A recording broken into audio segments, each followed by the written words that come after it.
Para preguntas y respuestas, si no os importa, me voy a sentar. Hombre, por favor. Pues, venga, Pues yo tengo una pregunta. solo una. De momento, bueno, para dejar espacio a los demás. Pero en lo que has hablado ahora recientemente de los países que están en contra de la ideología postmoderna, he entendido, Sí. como Rusia y China, mi pregunta es, ¿realmente están en contra o son parte del teatro, son actores del teatro? Puesto que yo sé que el Foro Económico Mundial tiene como referente a China como sociedad. Entonces, ¿es real eso o es parte del juego? Bueno, vamos a ver, ahí hay dos temas. ¿En qué medida hay o no una complicidad de fondo en las élites, con las élites, si quieres, de China y de Rusia? Yo creo que en este momento no. Para nosotros eso se nos hace igual más fácil de entender porque no ha sido para nosotros tanta sorpresa lo que ha pasado ahora, porque llevamos 10 o 12 años siguiéndolo, ¿no? Pero esto estalló claramente con la llegada de Putin al poder y precisamente porque, no Putin, pero Putin y el círculo que le apoyaba, porque lo que empiezan a hacer es echar a las grandes corporaciones del poder. Y en el caso de China, con la llegada de Xi Jinping en el año 2012, que cambian las estrategias de China, del Partido Comunista de China, que se basaban en un pacto estratégico con las grandes corporaciones norteamericanas que venía de los años 70, entre otros con los Rockefeller, que les funcionó muy bien, porque ayudó a China a industrializarse y también les ayudó a los americanos a hacer frente a la Unión Soviética y también a disponer de mano de obra barata, nuevos mercados, etc. Pero en China, en el Partido Comunista y en los gobiernos, ya había círculos que pueden decir, bueno, esto ha sido muy útil, lo hemos utilizado muy bien, pero a las corporaciones hay que dejarlas en su sitio, porque si no nos van a comer el país. Y este era el grupo de Xi Jinping. Por eso hace un par de años hubo un artículo de un señor del que se habla demasiado, George Soros, ¿no? Que dijo, nuestro enemigo no es China, decía, sino la China de Xi Jinping. Claro, todo eso no es incompatible y la verdad es que lo que nosotros hemos visto en estos 12 años de los movimientos que han ido dando de esos dos países han sido perfectamente coherentes con esa posición anticorporativa. Claro, eso no es incompatible con que haya todas las buenas relaciones que sean posibles mientras puedes mantenerlas. En China siempre decían, sabemos que en un momento determinado van a venir a por nosotros. Cuanto más tarde sea mejor. Y por eso su posición internacional ha sido siempre lo más discreta posible. También lo fue la de Rusia hasta un determinado momento. El que haya relaciones concretas con unas corporaciones o con otras, yo a eso no le daría demasiado peso, ¿no? Que el Foro Económico Mundial les considere una referencia es normal. Ahí, en el sentido que tú comentabas, es posible que se estén refiriendo a que la élite occidental, al sentirse amenazada, está pensando en que a lo mejor ellos necesitan tomar medidas autoritarias, ¿no? Y por eso el control social que lleva. Claro, pero es que China viene de otra tradición. Claro, China no ha sido nunca ni de democracia nosotros igual tampoco, pero bueno, pero no han tenido nunca derechos humanos, ¿no? Entonces, ellos no han dado un paso atrás en ese sentido. Entonces, las cosas hay que valorarlas desde un punto de vista de evolución, ¿no? Tampoco ponernos en una posición de un contexto distinto a la hora de valorar los suyos. Ellos han hecho avances impresionantes y continúan haciéndolos para su gente, pero claro, yo lo que sí he visto, nosotros lo que sí hemos visto con mucha claridad durante todos estos años, que son gobiernos que trabajan para su gente, no como los nuestros, que están trabajando para los intereses de esas grandes corporaciones, ¿no? Pero luego hay otro tema relacionado con lo primero. Independientemente de lo que pensemos de posibles complicidades, puede producirse ese rechazo cultural. Es decir, exactamente igual que las grandes corporaciones, de otra forma no tan directa, también mandaban aquí en los años 50, 60, 70, pero no nos habían inyectado estas culturas posmodernas, ¿no? Es decir, que podría ser que, vamos a llamarle, si quieres llamarle capitalismo, si quieres, puede haber distintas versiones del mismo modelo que te cuestionen o que no te cuestionen estos valores, ¿no? Lo que hoy, como estábamos centrados en el tema de cultura y valores, sí me parecía importante dejar esto claro, ¿no? Que tanto los países emergentes como los países en desarrollo, como lo mismo podríamos decir del trumpismo, ¿no? Hay muchos que dicen, sí, no, pero en realidad detrás del trumpismo hay intereses parecidos, bueno, puede ser, pero culturalmente ese cuestionamiento existe, ¿no? Con lo cual, este hecho de que, esta previsión de que todo esto va a estallar en cultura y valores en muy poco tiempo, yo creo que es bastante clara, ¿no? Pues yo tengo muchas cosas, pero un par de ellas. Una es estos países emergentes o estados emergentes, y bueno, y aparte de los estados emergentes, pues, las personas independientes o bueno, los que estén en esta línea de pensamiento, diríamos, ¿qué propuesta, digo, porque habrá una propuesta al tema este del corporativismo, o sea, el anticorporativismo, ¿qué propuesta traen? Si va a haber un choque cultural de todo tipo, ¿cuál es la propuesta que...? No, vamos a ver, desde el punto de vista cultural, ellos tienen culturas muy distintas entre sí, ¿no?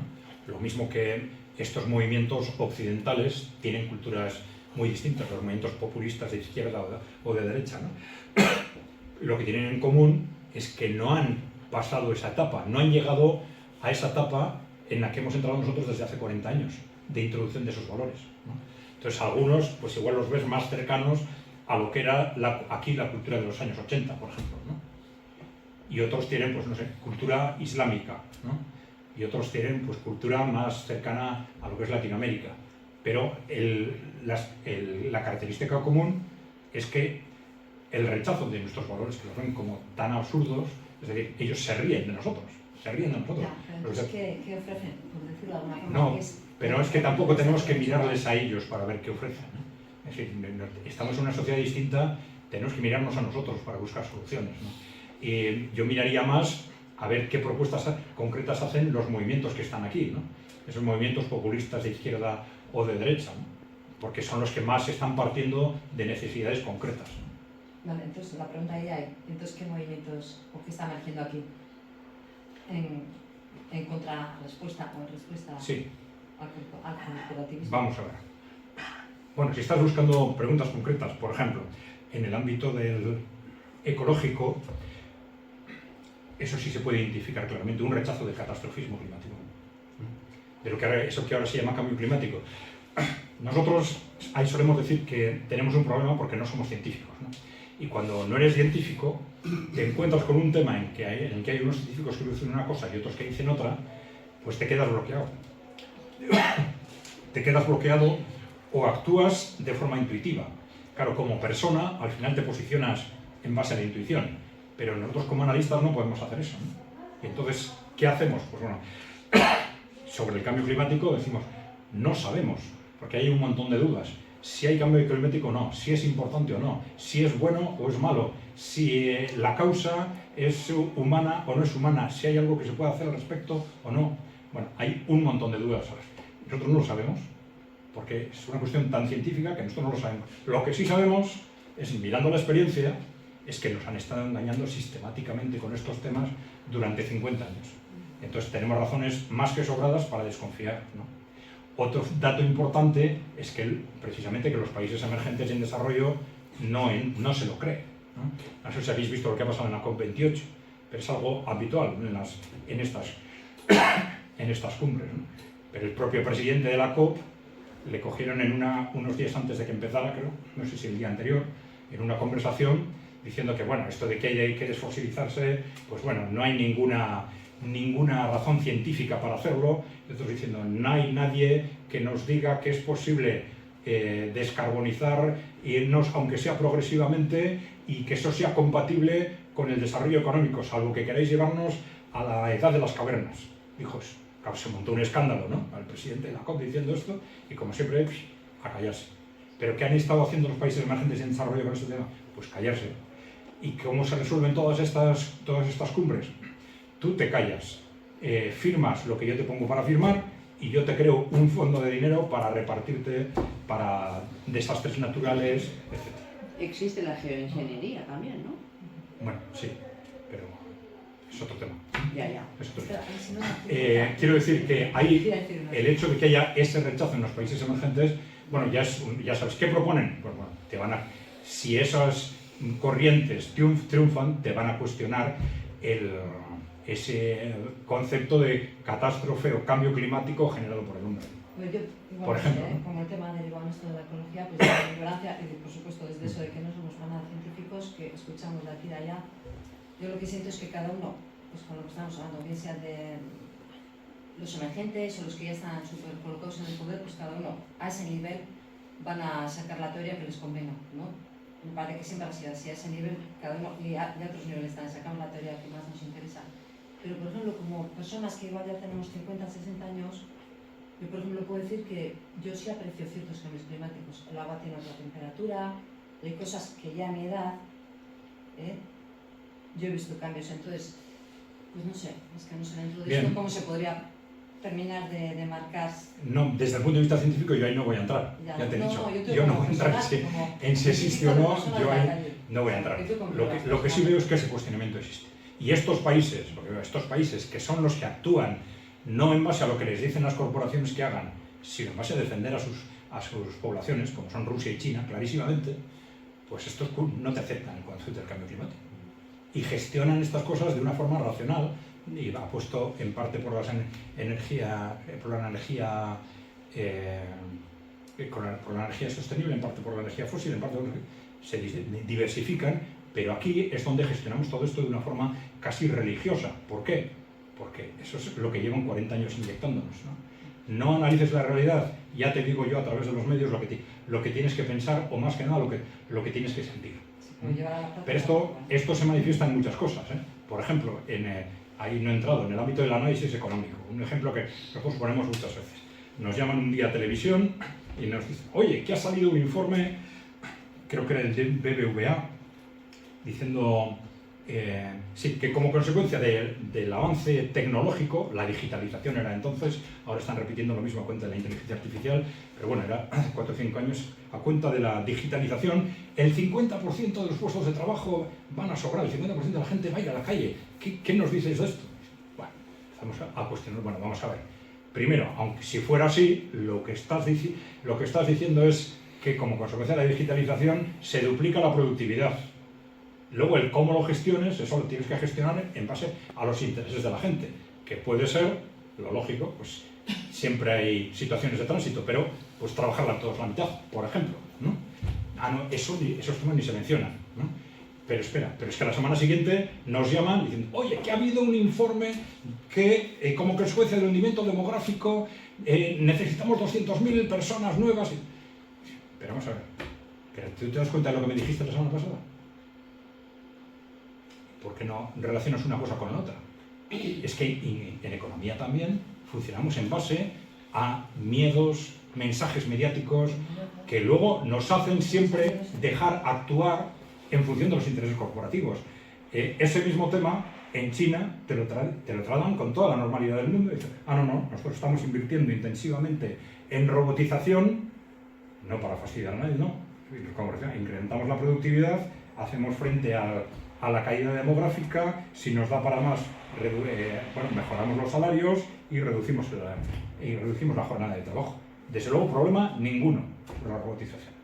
Aquí nos están lanzando mensajes de miedo constantemente. Tenemos una gestión política absolutamente irracional, en base a consignas, ¿no? Y eso en temas medioambientales, en temas económicos, es general. Pero sí. Primero quiero felicitarte. Hacía tiempo, y para mí concretamente, es un alivio ver que hay gente con esa capacidad que tenéis de concretar muchos datos que si no, no somos capaces de ver. Pero mi pregunta concreta es, ¿tienes alguna posición objetiva? Quiero decir, con los datos, no solamente los documentos, sino otras. ¿Cuál es la función en todo este organigrama de ahora de 10 años para acá, de la élite de la Iglesia Católica? ¿Por qué aparece tanto el Papa con todas estas personas? Como tú has dicho, nuestras fuentes de información han creado una sociedad que yo creo que somos escépticos. Por eso te digo, si tenéis algo, como veo que tienes una gran procedencia de datos, a veces, si no nos los dan decir. Sí, yo siempre suelo decir que tenemos una ventaja y un inconveniente, que no somos ni agentes políticos ni sociales, no somos analistas y diseminamos información, ¿no? ¿Esto qué quiere decir? Que un político a cualquier pregunta que le hagáis te la va a responder, ¿no? nosotros tenemos que decir si hay algo que sabemos, sabemos, y si hay algo que no sabemos, tenemos que decir que no lo sabemos, ¿no? Vamos a ver, muchas veces se habla, cuando hablamos de esa élite corporativa, ¿quiénes están detrás, ¿no? La Iglesia Católica se sabe que es un inversor muy importante. Es decir, los recursos de la Iglesia Católica, se habla mucho del patrimonio, pero la Iglesia Católica es un inversor, en cuanto tal, muy importante. Cuando se habla de las grandes corporaciones, hay algunos que son inversores, en cuanto tal, menos inversores. Hay familias de la nobleza, familias reales europeas, y la Iglesia Católica también es un gran inversor, ¿no? Se habla mucho de que si este movimiento o este otro tiene más o menos peso, es muy posible que se ha llegado a una concentración de poder tal en Occidente que haya distintos movimientos que intenten aprovechar esa concentración de poder, intenten moverse y posicionarse, ¿no? Porque hay muchísimas teorías sobre quiénes mandan al final detrás de esto, ¿no? Bueno, pues hasta ese punto seguramente no hemos llegado. Que la Iglesia Católica tiene mucho poder dentro de ese ámbito corporativo está claro. ¿Hasta qué punto? No te puedo decir, ¿no? Puedo decir una cosa. De hecho, has pasado una de las diapositivas, pero has pasado así como de corrido. Y en esa foto aparecía el Papa en medio con un grupo de gente. Y eso se les llamó los guardianes del mundo. Entre ellos estaba una de las de Rothschild. Sí, me suelen decir que la paso demasiado rápido al DD para... Bueno, pero yo me he quedado. Está el Papa Sí, ese es con unos cuantos. Y son los sí. guardianes del mundo. Ese es un grupo que se llama Coalición por el Capitalismo Inclusivo. Le están llamando... Bueno, el capitalismo inclusivo le llaman a este nuevo modelo de capitalismo posmoderno, ¿no? En el que están las grandes corporaciones, ¿no? Y entonces crearon una estructura que luego ha desaparecido de Internet. Entonces no sé si les ha parecido que se les fue la mano con esto, ¿no? Pero le llamaron Coalición por el Capitalismo Inclusivo más el Vaticano, ¿no? Algo bastante sorprendente, porque tenía una página web con ese nombre y hicieron algunas reuniones como esa en la que aparecía la foto, que estaban los grandes, la presidenta era Rothschild, ¿no? Rothschild. Y junto a la Rothschild está el Papa en una reunión de esa organización. Pero igual desaparecido demasiado porque ya ha desaparecido de Internet. No sé si esa organización en cuanto tal estará disuelta o no. Sí. Bueno, primero muchas gracias felicito por la exposición, muy clara y muy interesante y que revela muchas cosas. Y hace tiempos que os sigo en Telegram, o sea que muchas de estas cosas ya me sonaban. Yo quería preguntar varias cosas. Una ya la ha preguntado mi compañero sobre qué tiene que ver el Papa y su gente con todo esto. Luego también quería preguntar, otra de las estrategias de estas élites corporativas puede ser el miedo inducido a la enfermedad para utilizarla como estrategia de reducción de control de población y reducción de derechos, que es lo que han estado haciendo estos últimos años. Van a insistir con eso. Otra pregunta, esto de la famosa Agenda 2030, ¿quién está detrás de ella? ¿Cómo han conseguido que nos la pongan hasta en la sopa? ¿Qué expectativas? ¿Tú crees que esto se va a cumplir o es parte de lo que no va a ser en el siglo XXI? No se va a cumplir. Sí. Y luego una muy concreta, que bueno, no sé si sabrás de esto, pero a mí es un tema que me ha preocupado. ¿Quién está detrás y qué pretenden con los avioncitos pasando día tras día echando lo que sea al aire? Vale, preguntas fáciles. Vamos a ver. A ver, el tema de la enfermedad. Bueno, sabemos sobre todo lo que ellos mismos han dicho, ¿no? El que están dispuestos a utilizar la enfermedad como un instrumento de control, algo ya he dicho. Es decir, Harari tenía ahí una expresión haciendo referencia a que el COVID era una oportunidad para la implantación de controles biométricos, etc. En el año 2020, 3 meses después de estallar el COVID, este Foro Económico Mundial puso en marcha lo que llamó el proyecto Gran Reinicio, ¿no? O Gran Reseteo. Entonces, era un proyecto en el que, esto era interesante porque reconocían que el modelo económico actual está agotado, algo que hasta entonces decían solo los críticos, pero bueno, ahora las multinacionales ese año se mojaron, el modelo está agotado, necesitamos un nuevo modelo. Entonces diseñan un nuevo modelo de acuerdo con sus intereses, un modelo corporativo, ¿no?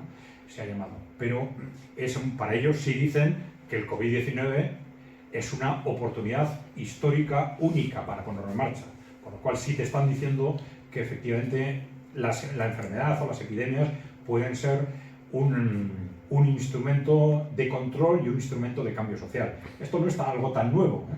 Dentro de la economía hay casi una especialidad, que es la economía del desastre, y una línea teórica que es, bueno, que es similar, ¿no? No os voy a dar la palabreja, que se basa precisamente en la importancia que los desastres bélicos, sanitarios, etcétera, pueden tener para que la economía mejore.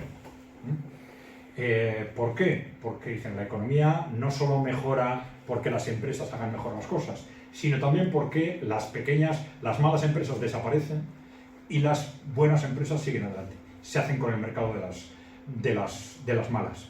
Entonces, dicen, muchas veces las guerras, las epidemias tienen esa función. Claro, luego los críticos de estas teorías han dicho que en la práctica no son solo las mejores las que ganan, sino son las que tienen más poder, ¿no? Sobre todo en las guerras no son las mejores, sino las empresas del país que ganan la guerra, punto, ¿no? Pero bueno, entonces esa relación entre enfermedad, desastres y control está ahí. Entonces, mientras tengamos una élite que no trabaja para nosotros y que tiene ideas tan siniestras, pues evidentemente es capaz de todo. Claro. ¿Tienes más preguntas? Ah, sí, perdón. Agenda 2030. Bueno, vamos a ver. Así como el tema del gran reinicio que he comentado ahora es un tema claro, que también apuntaba metas para el año 2030, lo de la Agenda 2030, ahí tenemos una opinión que se separa bastante de lo que suelen decir los medios alternativos. ¿Por qué? Pues porque hemos ido a analizar la Agenda 2030 y no hemos encontrado lo que los medios alternativos interpretan en principio, ¿no? Que la Agenda 2030 la aprobó en el año 2015 la ONU por unanimidad de todos sus miembros y en esa agenda pues hay un montón de objetivos. No sé si son 170 objetivos, ¿no? Clasificados, etc. Pero claro, ¿eso qué quiere decir? Esos 170 objetivos hay de todo y sirven para todo. Y todos los países cumplen objetivos de la Agenda 2030. Porque unos te dicen, no, yo estoy apoyando el desarrollo económico, pues estoy trabajando por la Agenda 2030. Otros te dicen, no, es que yo estoy haciendo no sé qué en estas culturas posmodernas, luego Agenda 2030. ¿no? Lo que es cierto es que se expone mucho a la manipulación precisamente por eso. Hay tal cúmulo de objetivos que todos los gobiernos y muchas empresas pueden decir, no, yo estoy actuando de acuerdo con la Agenda 2030 porque hago esto y esto y esto. Me olvido de lo que quiero olvidarme y ya está. Hasta ahí, ¿no? Sí es cierto que luego hubo un acuerdo entre la ONU y el Foro Económico Mundial para que el Foro Económico Mundial, para que las grandes empresas se ocuparan de llevar adelante la Agenda 2030. ¿Cómo? Evidentemente, como hace todo el mundo, de acuerdo con sus intereses. Y que empezaron en ese momento a utilizar la fecha 2030 para este proyecto gran reinicio, ¿no? Con lo cual, muchas veces, ellos están hablando del 2030 en base a objetivos propios que pueden estar o no estar dentro de esa agenda de la ONU, ¿no? Con lo cual, ahí es muy fácil que desde un punto de vista, yo entiendo, desde la calle, desde un punto de vista dialéctico, se critique la Agenda 2030 pensando, no, es esa agenda de las grandes corporaciones para hacer no sé qué, ¿no? En origen no era. Y el texto de la Agenda 2030 no es eso. La ONU estamos lo mismo, no son los mismos. No, pero yo te digo, no es la Secretaría de la ONU, sino que fueran todos los países de la ONU. Entonces, pero los objetivos no son el problema. El problema es cómo van a llegar a los objetivos. Los objetivos son humanamente aceptables. Eliminar la pobreza, fenomenal, pero ¿cómo vas a eliminar? Asesinando a todos los pobres. ¿Y qué objetivos de esos van a coger? ¿Y cómo los van a interpretar? ¿Y cómo los van a manipular? ¿no? Claro. Los objetivos están muy bien. O sea, también todo esto es un poquito, paradójico, todo es paradójico en el devenir de la humanidad. Pero te quiero decir, por ejemplo, el hecho del control demográfico, pues las primeras beneficiadas hemos sido las mujeres. Porque puede que haya sido un interés para disminuir la población, pero está clarísimo que las mujeres, hemos salido beneficiadas porque tenemos mayor control de nuestra vida, ¿no? Sí, esto por eso lo hemos comentado desde el principio. Todos hemos pensado que eran medidas de interés social que se hacían a favor de las mujeres y luego hemos visto que no las hacían por eso. Pero lo paradójico es que las mujeres sí hemos salido beneficiadas. No, pero claro, la interpretación ¿cuál debe ser? ¿Cómo deberíamos haber gestionado esto en base al interés general? Pues a lo mejor si ponemos esas mismas medidas, pero en lugar de poner a trabajar a las mujeres 100 horas, las ponemos como los hombres, digamos, 40-45 horas o 50 horas si quieres, pero compatibilizando el domicilio o el trabajo doméstico con el trabajo profesional, pues igual todas esas medidas se hubieran podido poner en práctica y no hubiera caído la natalidad. Porque las mujeres hubieran estado mucho más dispuestas a tener más hijos. No sé.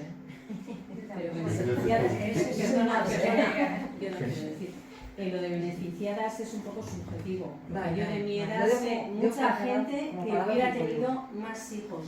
O sea, no uno. Se han quedado con uno porque querían dos, pero tenían que trabajar. Pero eso así, de mi edad, yo no sé luego, cada uno en su ámbito. Claro, no, luego hay situaciones muy distintas. Claro, la situación de la mujer es totalmente distinta si tiene dinero para pagar a otra persona para que le trabaje en casa y le haga una parte sustancial de trabajo o no. Pues claro, su capacidad de liberar tiempo es totalmente distinta. Pero bueno, los datos dicen lo que dicen, es decir, incorporación masiva de la mujer al mercado de trabajo, hundimiento de la natalidad, ¿no? Entonces, eso seguramente no tenía que... Hay otros factores evidentemente económicos, ¿no? Incentivo en la mayoría de las familias para dar ese paso, evidentemente fue el económico. Oye, que si empiezas a trabajar tenemos 2 sueldos. Y en aquel momento eso impulsó la capacidad de compra de las familias, ¿no? Pero solo a medio plazo. ¿Qué pasa a partir de ese momento? Que hay una sensación de decir, oye, tenemos bien, tenemos 2 sueldos. En el momento en que la gente empieza a tener esa sensación, ya los sueldos van a la baja, porque los sueldos evolucionan en función de la tensión salario-beneficio. Si no hay una tensión porque mi sueldo es justo, es ajustado, si desaparece esa tensión, inmediatamente los salarios empiezan a evolucionar a la baja. Y esto es lo que haya generado que los salarios se fueran estancando y al final, este es un comentario habitual, pues ahora estamos con 2 sueldos como estábamos hace 40 años con uno. Como se consume muchísimo, Claro.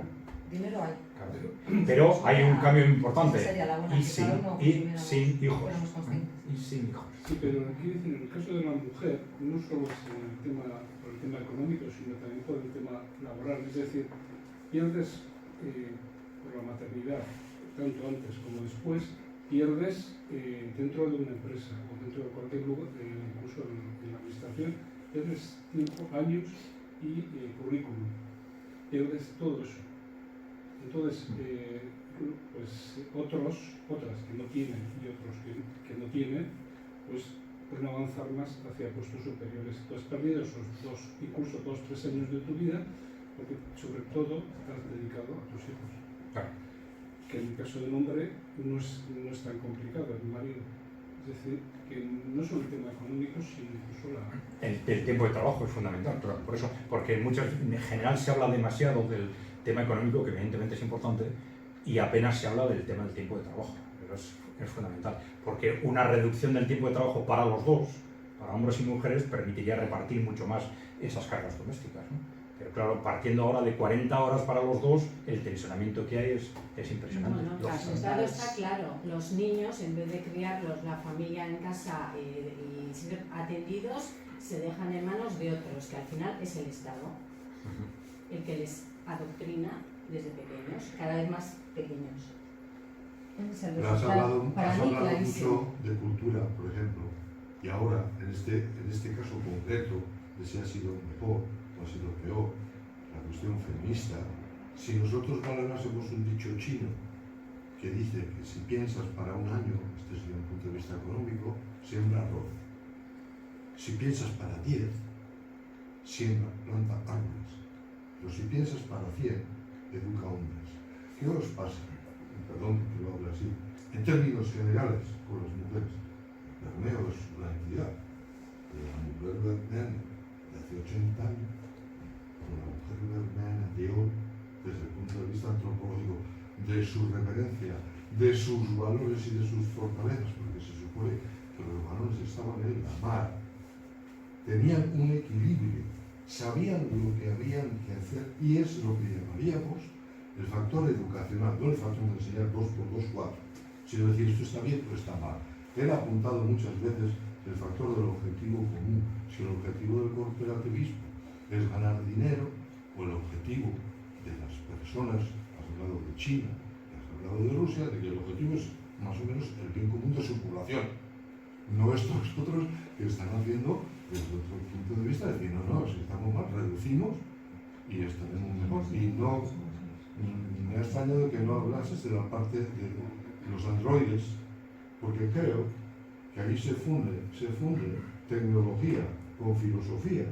Y Elon Musk y otros dicen que no hace falta, si voy a tener un androide. Yo sé, no es por nada, todas las películas, por eso he hablado de la Iglesia Católica.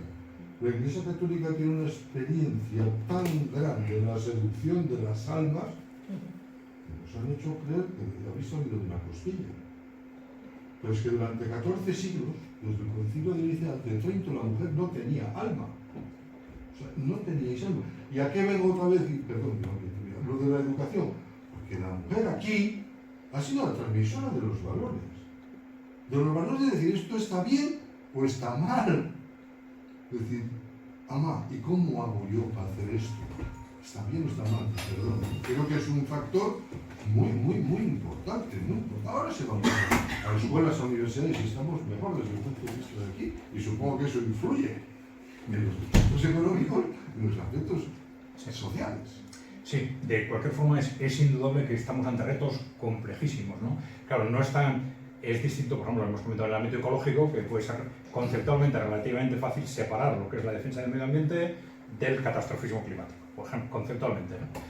Pero claro, esto es otra cosa, ¿no? Pues claro, hemos creado una sociedad en base probablemente a un error de cómo se hicieron las cosas en los años 60 o 70.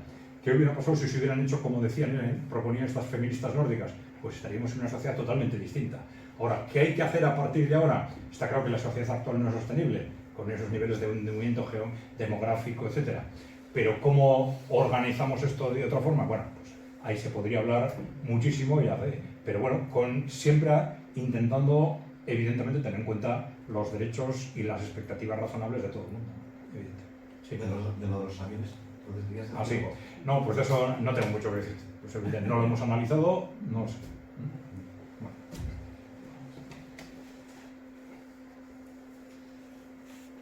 Los biólogos dicen que siembra y quedará. ¿Que siempre? Siembra y quedará. Yo tampoco lo conozco, pero sí es verdad que las nanopartículas, por los análisis que hacen, quiero decir, los análisis me refiero a la atmósfera, dicen, antes no había aluminio, no había esto, no había esto, no había esto, ahora sí lo hay. Y entonces dicen, ¿qué es lo que ha habido que pueda haber modificado esto? Como existen lo de los aviones, como excepto la AEMET no tenemos ninguna otra referencia que deberían hacer las Juntas Generales de Vizcaya, ese avión que está surcando mi cielo y que está echando un vapor de agua milagroso porque no se va en horas, ¿de dónde sale? ¿De qué aeropuerto? ¿Quién es el nombre del piloto? O sea, creo que son cosas básicas. Y yo no soy el único que lo cree, y no soy un científico de esa índole, pero digo, bueno, de verdad que está pasando por aquí. Si te dicen que hombre, si hay dudas de fondo en un porcentaje importante de la población, alguien debería analizarlo en serio.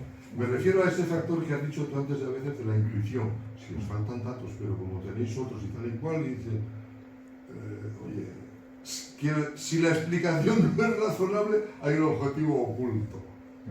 ¿No? Y la explicación que da EMET, que se supone que es el organismo, disculpa, no te quiero ofender, pero es vapor de agua y lamento pues decepcionarte, ¿no? No diciéndote que es tal, que es cual. Ahora, lo mismo que las mediciones de la temperatura. Hay muchos organismos estados que tienen, sobre todo en el sur, en la Antártida, sus centros para medir. Y son los que dicen, no, pero, a ver, ¿hay más grados o hay menos grados? Ahora mismo ya sabéis que hay un gran iceberg que tal y igual, pero los que están allí, incluso Euskadi también tiene, en el sentido de que hay científicos vascos que están haciendo esas cosas básicas de medir cuántos grados hay hoy, a esta hora, a la otra, a la otra, a la otra. Pues resulta que efectivamente, pues ellos dirán que hay calentamiento, pero aquí otros factores, según los geólogos, ¿cuántos periodos glaciares ha habido? El Sáhara no era un mar, etcétera, etcétera, etcétera. No sé qué decir. Existe una cosa que es la naturaleza, que tiene sus dinámicas. Ella sola. Yo no sé por qué se comen tanto el coco para el control de la natalidad, Si en cuanto la gente empieza a ganar dinero, les está pasando a los chinos. Mao Zedong lo hizo a la fuerza, ahora no, ahora los chinos no quieren tener. No fue así exactamente. Fíjate, Mao Zedong era natalista. Sí, empezaron a hacerlo, ¿cuándo? En los años 70. Y justo después de ese pacto histórico con las multinacionales norteamericanas. Ahí hay una discusión sobre en qué medida fue un tema de corrientes internas de China que defendían ese tema de control de la natalidad, o precisamente los Rockefeller, que estaban poniendo en marcha esas políticas precisamente carado por razones geopolíticas, que les convencieron o les incentivaron para que las pusieran en marcha. Y ahora se están rectificando, por cierto. Pensaba que había sido Mao. Mao no se cargó millones de chinos con lo de la producción de acero para Rusia y no sé qué historia. Bueno, es otra cosa, ¿eh? Es otra cosa. No, ahora estamos hablando de la política de hijo único. Sí. Es que ricascón. Venga. Oye, una preguntita. Y en cuanto a la economía, ¿lo de las criptomonedas qué? ¿Eso de dónde sale? Bueno, ¿de dónde sale? Sí, hay una base tecnológica que es Internet y el sistema de blockchain, que es el que permite, hace posibles el funcionamiento de esas criptomonedas, las hace seguras, digamos.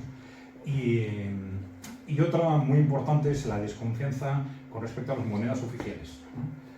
El euro, el dólar, etcétera, que son monedas, se dice fiduciarias, ¿no? Fiduciarias, que quiere decir de confianza, ¿no? ¿Por qué? Porque empiezan a serlo en el año 71. Hasta el año 71 todas las monedas tenían alguna relación con el oro, ¿no? En el último momento a través del dólar, ¿no? Pero siempre había un anclaje con el oro que no les permitía emitir todos los que quisieran, la moneda o el dinero que quisieran. Sin embargo, en el año 71 Estados Unidos rompe esa relación y a partir de ese momento estas monedas son de confianza. O sea, los bancos centrales pueden emitir todo lo que quieran, ¿eh? Entonces, se basa ese sistema en que esperamos que no abusen. Es decir, hay una relación entre la cantidad de euro y la economía de la eurozona, o entre la cantidad de dólares y la economía de Estados Unidos, pero el problema ha sido que han abusado. Y han abusado sistemáticamente. Este es uno de los instrumentos que ha hecho posible que nos llevemos 40 años sobreendeudándonos constantemente, ¿no? Pero el caso es que esto ha generado una situación en muchos inversores de desconfianza, diciendo, joder, en algún momento esto va a estallar. Y entonces, cuando salen las criptomonedas, hay muchos inversores que dicen, pues igual las criptomonedas pueden ser una alternativa frente a estas monedas artificiales que pueden estallar en cualquier momento. Y eso, además de las criptomonedas, puso también otra vez de moda, pues quizás la posible vuelta a un patrón oro. Los bancos centrales, sobre todo los países emergentes, empezaron a acumular oro. Ahora se está hablando de la posible emisión de monedas apoyadas en valores reales por China y por Rusia. Bueno, todo ese tema, pero el origen es esa desconfianza de fondo, ¿no? ¿Y las CBDCs? Bueno, lo mismo. Ahí hay otro avance tecnológico que está relacionado con esto, que es que como consecuencia de Internet se pone en cuestión la función de los bancos. Las CBDCs se dice que son monedas digitales de los bancos centrales, pero en realidad el dinero actual es de los bancos centrales, pero con una diferencia, que a partir de ahora esas monedas digitales van a estar gestionadas en cuentas de los bancos centrales. Esa es la diferencia, ¿no? Entonces, y que puede ser más controlado todavía el dinero, ¿no? Bueno, pero al estar gestionando en cuentas de bancos centrales, lo que están haciendo es quitarle mercado a los bancos. Entonces, ¿qué pasa con el sistema bancario? Que se ha basado en que ellos controlan un mercado que durante 200 años lo han controlado, no vamos a explicar ahora, pero que era de una forma artificial, pero esto pone en riesgo su control. Si, por ejemplo, las criptomonedas o estas propuestas de los países emergentes se empiezan a asentar en Internet de forma fiable y asentadas en valores reales, puede producirse inmediatamente un flujo de recursos disparado hacia esas monedas, ¿no? Entonces, esto les ha empujado necesariamente, sobre todo a Estados Unidos y a Europa, a poner en marcha cuanto antes monedas digitales de los bancos centrales, que, digamos, por lo menos que tengan las garantías de los bancos centrales, con muchas reservas por parte de los bancos, y moviéndose. Por un lado, tenemos que hacer frente a estos; por otro lado, no podemos quitarles el mercado a los bancos, vamos a ver cómo lo hacen. Y luego, sí es cierto que se ha hablado mucho de que puede ser un instrumento de control que... puro y duro. Yo no lo veo tan claro. control para hacer qué que no pueden hacer con el dinero actual, porque se habla mucho, por ejemplo, de que es la diferencia entre el dinero en efectivo y el dinero digital. Pero eso lo pueden controlar y de hecho lo están controlando ahora. El gobierno que quiere dice, solo puedes utilizar dinero en efectivo en tales pagos, ahora en tales otros. Ahora te voy recortando y con unas y otras medidas lo están haciendo, ¿no? Bien, pero si yo tengo un billete, ellos no saben en qué gasto. Si compro gasolina o me compro leche. Por ejemplo. Por eso, pero eso es efectivo. En pero efectivo, te pueden ir reduciendo tus posibilidades de compra sí, eso soy efectivo. consciente. Por pero eso. con la CBDC sabrían todo de mí. No, sabría el Banco Central, sabría lo que has utilizado con el banco. Pero como si lo haces ahora con una tarjeta de crédito. Por eso utilizo prácticamente dinero en todos lados. Sí, A ser posible. No, pero te quiero decir que sin necesidad de poner en marcha las monedas digitales de los bancos centrales, sí, regulando el dinero actual lo pueden hacer exactamente igual. ¿No? Sí, bueno, lo que dice la compañera, sí, el tema del control, pero hay más diferencias.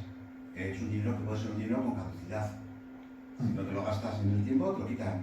Es un dinero que puede ser un dinero... Pero eso lo pueden decidir para el dinero actual. Y bueno, el dinero actual, para el que tenemos ahora.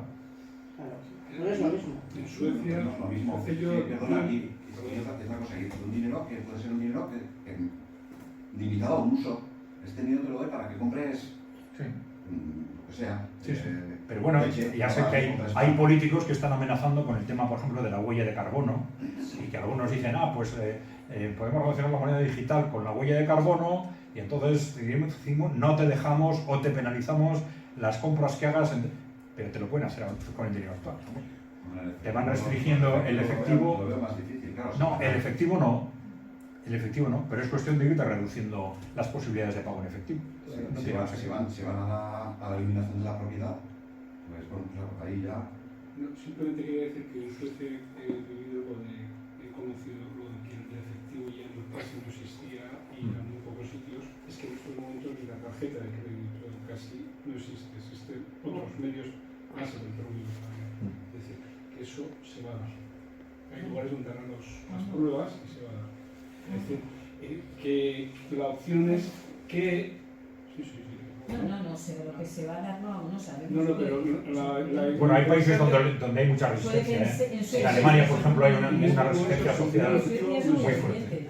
Pero no, la idea es qué se está haciendo, porque siempre en estos casos siempre hay algo alternativo. ¿Qué se está haciendo de una forma alternativa? Es decir, siempre hay quien ofrece otras soluciones de forma alternativa. No sé si conoces o si existe algo en ese sentido.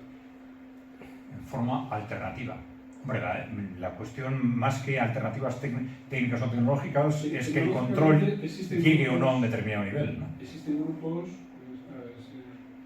que están creando para otro tipo de cosas, tenemos sus alternativas. ¿Te refieres a monedas locales y cosas así? Sí, las monedas locales, como está el aquí, que ya es que va a ser una tarjeta de crédito, de débito, ¿no? Y luego hay otro, alternativamente, pero incluso electrónicamente creo que se está haciendo otro tipo de cosas diferentes. Es decir, vamos a ir ahí, vamos a ver qué opciones tenemos para no ir a donde estos sino a donde otros. Bueno, Álvaro, yo te puedo decir que, por ejemplo, Katia, es una Katia, dicen que es Caracas, no, Caracas. Katia es más grande que Caracas en población. Yo te puedo decir porque lo he visto y porque sé cómo nació. La gente, cuando hubo los grandes problemas de abastecimiento de comida, aquí cuando se habla del catastrofismo, yo soy el que he vivido. Apagón, yo he estado 9 días, yo y 28 millones de venezolanos, sin energía eléctrica, y la mayor parte de las ciudades sin agua. ¿Por qué? Porque la propiedad del subsuelo o se tiene que manejar por tuberías y funciona con energía eléctrica. Pero con respecto al dinero, en Katia, tú para llegar a comprar en grandes centros de acopio y distribución que hicieron con gente que decía, no que producís arroz, ven para acá, que somos 2 millones de consumidores. Para tú comprar ahí, tenías que comprar primero unos billetes de estos, así como decían ellos, muy chingos, pero eran sus billetes.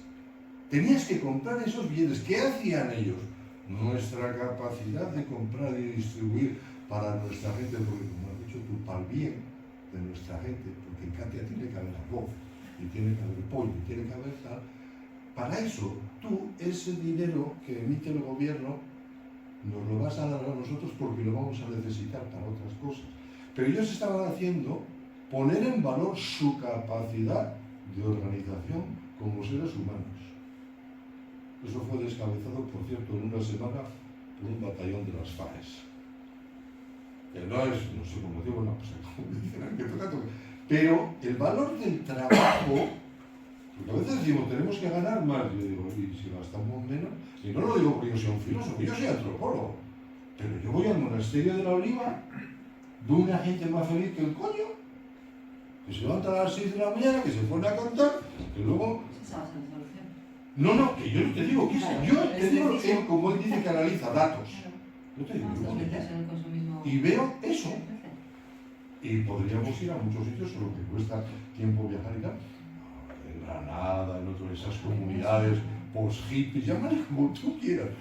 Pero todas estas personas que a veces se reúnen para cosas alternativas, como dice Albert y tal, pero que eso ya está. Pero tú estás dispuesto. Sí. Tú estás dispuesto a comerlo de temporada, igual para lo de nuestras abuelas. O sea, nuestras abuelas, ¿qué por abuelas? Lo que abuelas sabían. Lo que estaba bien, lo que estaba mal, porque hay una tradición cultural que te dice, si haces así, si tú para ganar dinero le vas al vecino y le quitas las vacas, estás jodido. De repente hoy te llevan las vacas, pero pasa mañana viene un nieto y además de quitarte las vacas, no es válido para el desarrollo. Una cosa, antes de que os vayáis, porque siempre me suelen preguntar, bueno, ¿y qué hacemos con todos estos temas?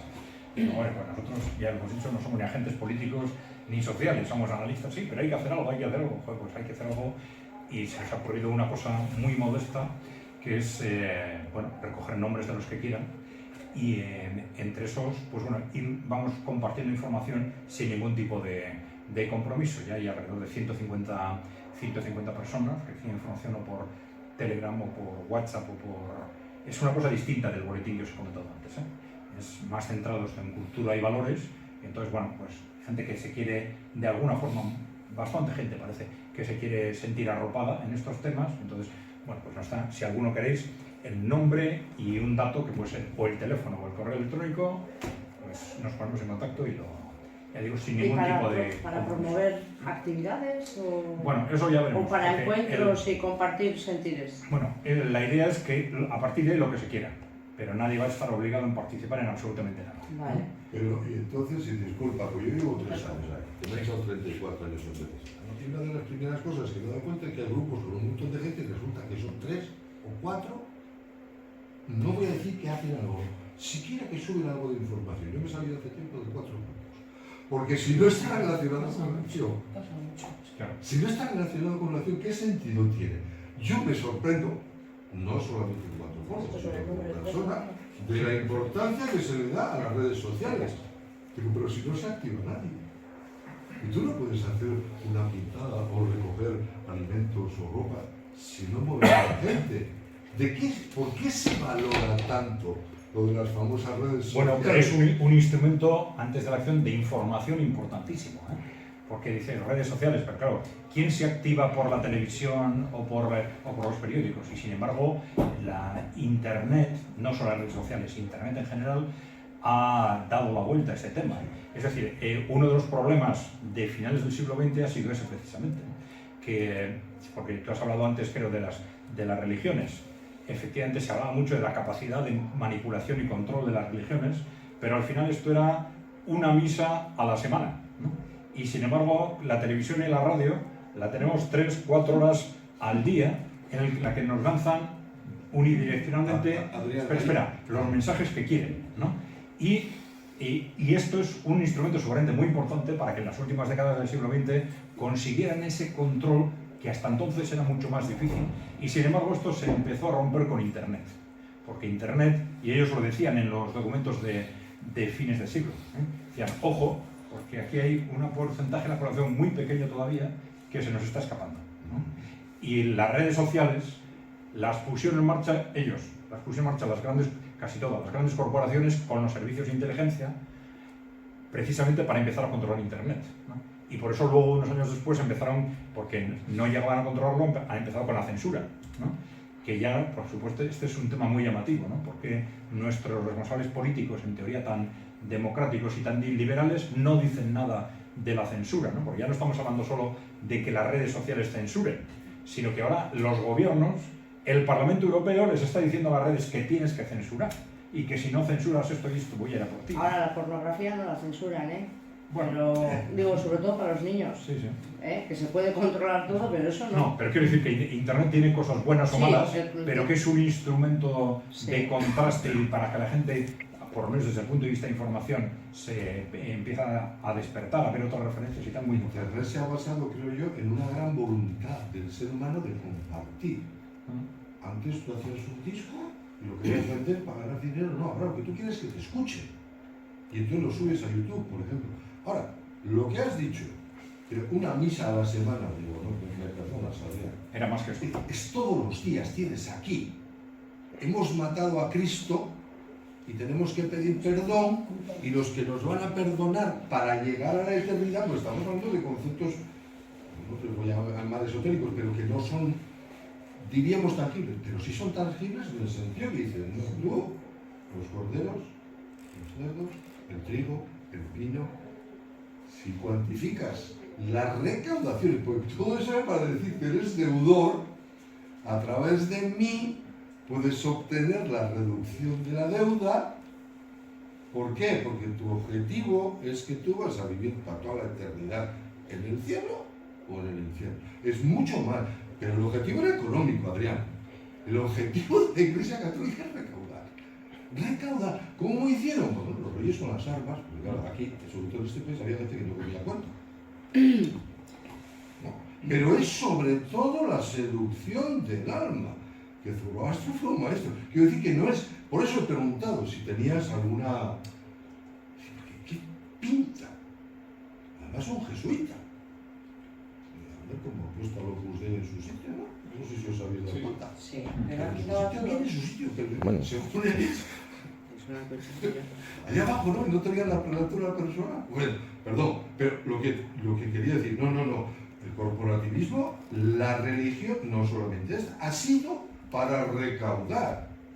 Los sumerios, los sacerdotes sátrapas, eran los que le convencían a la gente con las suríes, que se los follaban, es decir, mira, lo que viene después, para que te hagas una pequeña idea, es esto. Ahora, tu grano, para aquí, los centros sacerdotales. ¿Y qué era el grano? La supervivencia.